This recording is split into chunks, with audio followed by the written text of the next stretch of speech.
This is my word for you today, y'all. God hears you. God heard you, friend. It's just that we're not on God's timeline. We don't get to direct what God does because we don't have the ability to see the detail of what we ourselves are knee deep within.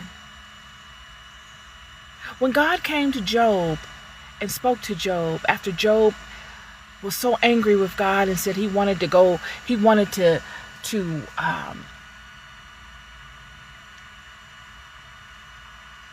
have a conversation as to why God would let things happen to Job, why such things would befall Job, and even Job was being even accusatory of God. God said, since you think you know so much, tell me about your existence. Tell me about this beautiful system of things that I created. How did they come about? Tell me about your life. What is your life going to be? What is your story? Do you have the power to know all these things?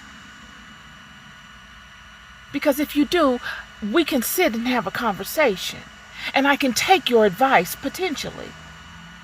But if you don't get to ask me anything. You don't get to accuse me of anything because you don't have a full enough perspective on your own life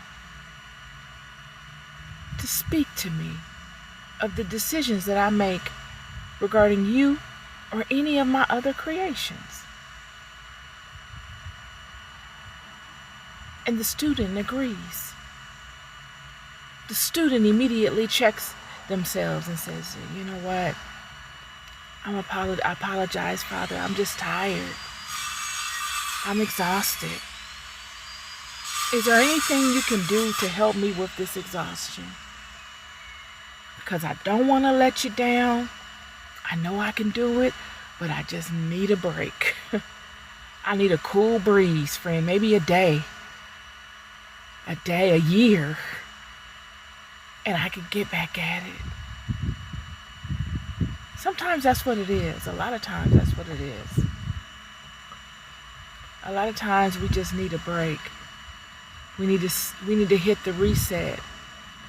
We need to hop off of the treadmill of life and sit it out for a second.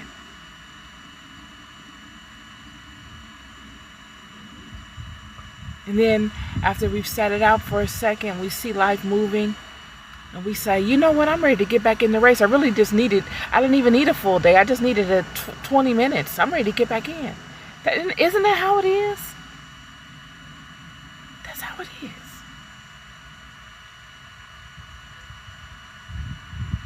God does not need you to remind him. If you've rang the alarm, friend, you best believe that you are constantly on God's mind. God constantly is paying attention to you. Constantly. The worst thing the enemy wants is for God to constantly pay attention to you. Why? Because he's got to move in a certain way regarding you. Why? Because he knows God is paying attention to you, friend. He knows. But when he feels as if God is not paying attention, he'll get at you any kind of way he can.